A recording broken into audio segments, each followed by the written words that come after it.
think my husband's mistress thinks he is richer than he actually is. My best friend thinks I'm a douche because I'm keeping silent. Plus update.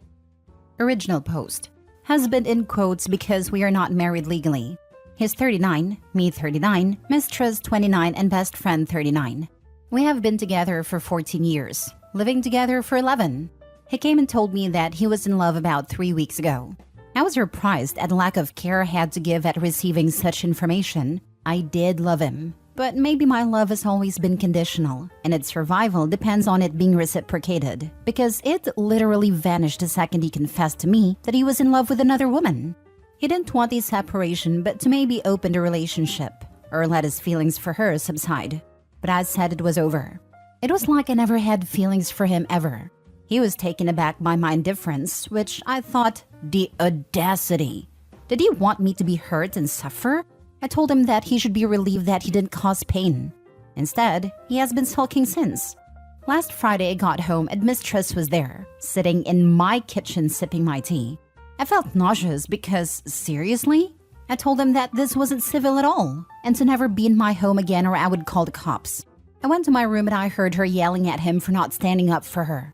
Then I heard her say something very curious. Why haven't you kicked her out yet? He was trying to tell her to lower her voice, whispering, "Later, we can discuss this later." She left and he came to me apologizing. He said, "We didn't have sex here if this is what you are scared of. She just dropped by because I was working from home today." I told him that he had until the end of March to move out and to find somewhere to be during the weekends. This morning, I changed all the locks. From now on, he isn't allowed in my place during my working hours. So if he starts later or finishes earlier, he needs to wait for me to come home and let him in. But his mistress words stuck with me. So during the weekend, I have been stalking her social media. I think she thinks that he is rich, or at least that he owns my apartment. I think she also thinks that my parents' summer house and boat are his. Unfortunately, the loser has taken her there, probably bragging about his wealth, because her hashtags were all about the good life. I was telling my best friend all of this, but she was more agitated than indignant on my behalf. She told me that he was a scum, not telling his mistress the truth. I agreed. I know, right? But then she said I was no better not explaining to her his situation either. I was dumbfounded, but she was serious. I told her that it wasn't my job to bring back mistress to earth, and my best friend got very angry and demanded that I gave her mistress's username so that she could warn her. "No," I said, and she called me a bigger douche than he is then. I don't know what's going on with these people. Have they gone mad, or have I? When did our moral compass go askew like this? Can someone tell me that I am not insane? Now for the top advice before reading the update. Nope, not wrong. Get rid of him and wash your hands. Your bestie sounds delusional. Phew, because I thought something was wrong with me when she got upset. OP, she just demanded that your ex kick you out of your home so that she can move in. Do you really think someone like that deserves the kindness of a heads up? Not to mention she has been drinking your ex's Kool-Aid for a while now and wouldn't believe anything you say anyway, so why waste your time? As for your friend, they are either a current/former mistress, a gold digger, living in the land of sunshine, rainbows, and unicorns, or were never really a friend to you in the first place. When my ex-husband and I had finally decided to divorce, he came to me to ask if I could clear out of the apartment for the weekend so he could have a friend over. I snapped like a tree branch after an ice storm. I said to him, "You want me to clear out of the apartment that I alone pay the rents and bills for so you can have your girlfriend over? You've got balls, I'll give you that." And no, it's not freaking happening. It was the first time he'd seen me genuinely angry and the only time I ever saw him cowed by anything or anyone. Now I regret not having stood up for myself sooner. But what's done is done. OP, kick his butt out of your life. Let him fend for himself, and I suspect he's got a very rude awakening in store. Wow, it is so satisfying to read her response to that. Good for you for standing up. Absolutely. That moment of realization when you know you've had enough and you stand your ground is priceless. It's like suddenly all the nonsense comes into focus, and you're not going to take it anymore. The shock on their faces when they realize the rules have changed is something else. It's good you found your breaking point and put down your foot. Too many stories where that doesn't happen soon enough. Cheers to newfound freedom and self-respect. Lol, you're not responsible for his lies. Kick him out and leave it. He has until the end of March. You also need better friends. What the heck is wrong with you not giving the mistress a heads up? To me, this is a clear case of a fool-arounded find out. I have a feeling friend has been in mistress's shoes. Lol. Exactly what I was going to say. I'd keep her at an arm's distance. She's too understanding of a homewrecker. Some homewreckers don't know what they are getting themselves into. Don't know the guy is in a relationship or have been fed lies about the nature of the relationship. But the friend is concerned that the woman is getting into a relationship for money with someone who doesn't have any? Those priorities are pretty suspect. Now for the update. I did it. I had a showdown with my former best friend via text, and I confronted her about her non-existent support when I went to her with my woes. I told her that she concentrated on the wrong issue. She should have been my shoulder to cry on. She should have shown up with wine, ice cream, and a shovel. But instead, she called me a bigger douche than my husband. She tried to gaslight me, and I realized that she's always been a good gaslighter, so I interrupted her before she made me out to be the villain. I asked her bluntly, was your husband married when you started sleeping together? You told us that he was married before. We all knew that, but we were all under the impression that he was married and divorced before you two met. But was he still married? Is that why you related to the mistress and felt sympathy for her? Because you were her?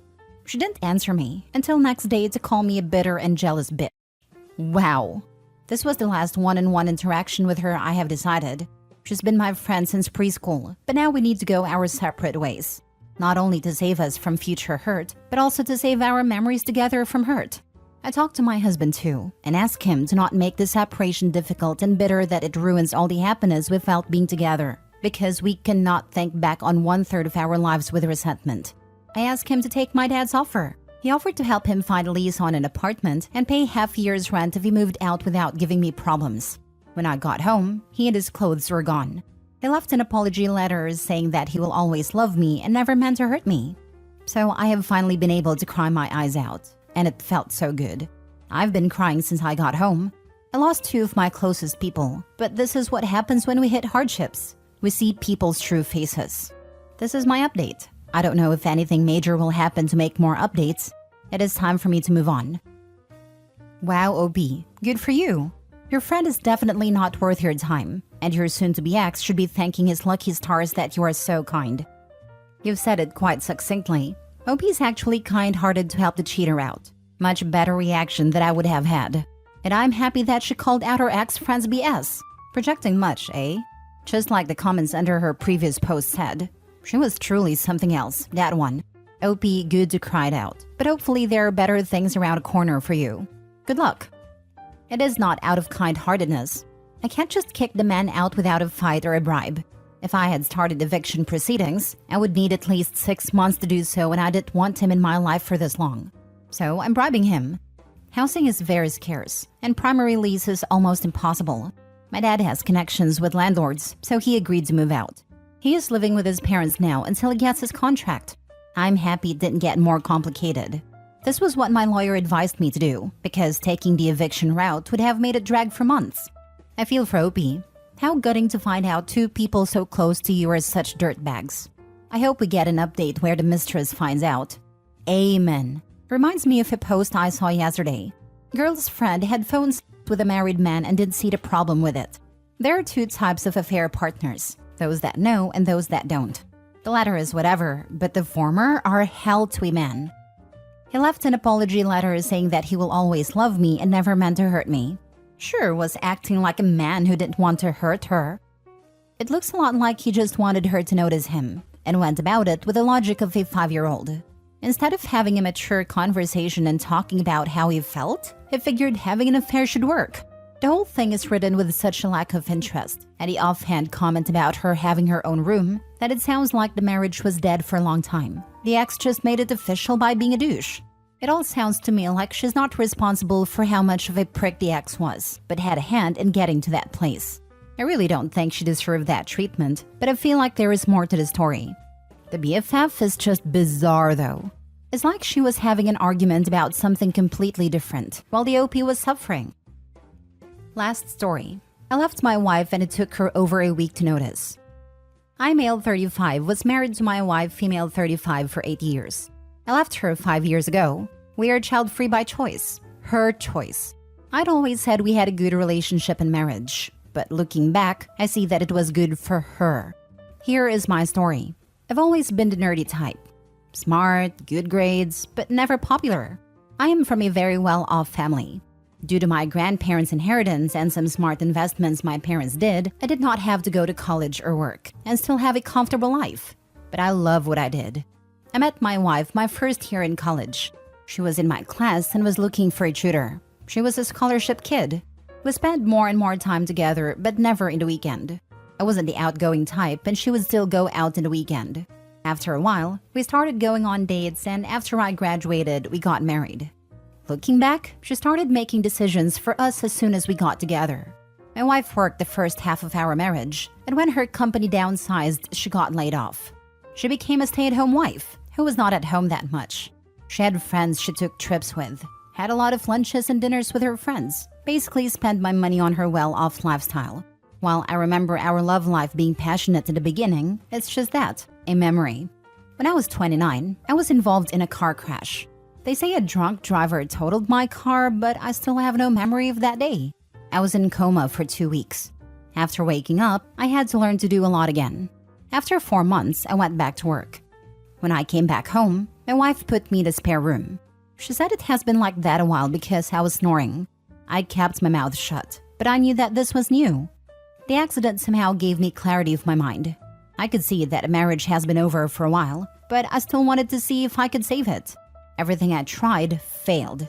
What sealed the deal for me was my 30th birthday. I came home and she was not home. She was having a spa day with her friends. I ordered takeout, watched a movie, and made a decision. The next morning, I went to my lawyer to start drafting divorce papers. I stopped engaging with her unless absolutely necessary. Slowly, I started selling anything that had any emotional value to me. I left all her stuff for her. I bought a new car and left it at a parking garage not so far from our home. 1 month later, all I had left were my clothes and a couple of laptops, projector, portable screen. Everything I needed to work from the road. I did not quit my job. I arranged for it to be completely remote. 2 months after my birthday, I stayed while my wife was at just another lunch with her girls. I took the new car, packed everything I needed in it, left the divorce papers and a letter on my bed in the spare room, and closed the door to my house for the last time, wondering how long it would take for her to notice. I decided to drive across the country and visit every place I wanted to go but couldn't because my wife didn't want to. We had a prenup, so she had no rights to ask anything. In the letter, I explained. I told her I was leaving, and I would leave her the house and a car and would pay a sum every month for exactly a year. After that, she was on her own. In my own stupidity, I forgot to mention why I was leaving, but this would work out in my favor. 10 days after I left, I got a text from my wife asking me where I was and if this was a joke. She called me, but I didn't pick up. I never pick up the phone while driving. I had an automated text sent that said, "I'm driving and will call back later." She sends me text after text after text. That night, I stopped in a motel and decided to read a text before calling her back. First, she was asking if this was a joke, then asking when I will come back, then begging me to come back, not knowing why I left. And then she said something. She was sorry and it didn't mean anything and that she will cut him off. She was having an affair, something I never suspected. I called her cell phone and she was at her parents'. I learned this tactic from TV. She started yelling at me and I hung up. I waited 1 minute and called back. She started yelling again and I hung up again. I waited 2 minutes and called back again. This time, she wasn't yelling and I started talking. I told her that she was going to let me talk first, and after I said what I needed to say, and then she could ask questions. I told her why I left. We were married but living like roommates. Not even roommates, because they at least acknowledge each other. I don't remember the last time we had a conversation, the last time we did something together. I don't remember the last time we've been intimate, but I know it was before the accident. I told her that for a month before leaving, I stopped talking and sold everything I had in the house, and she didn't even notice. That it took her 10 days after I left before she noticed I was gone. If she had called me on the day I left, I would have turned around immediately. I ended with, "Thank you for admitting to the affair. I really didn't know about that." She tried to apologize, and when she asked me to come back, I asked her why. If she could explain to me why I would consider it. What was in it for me? What would change?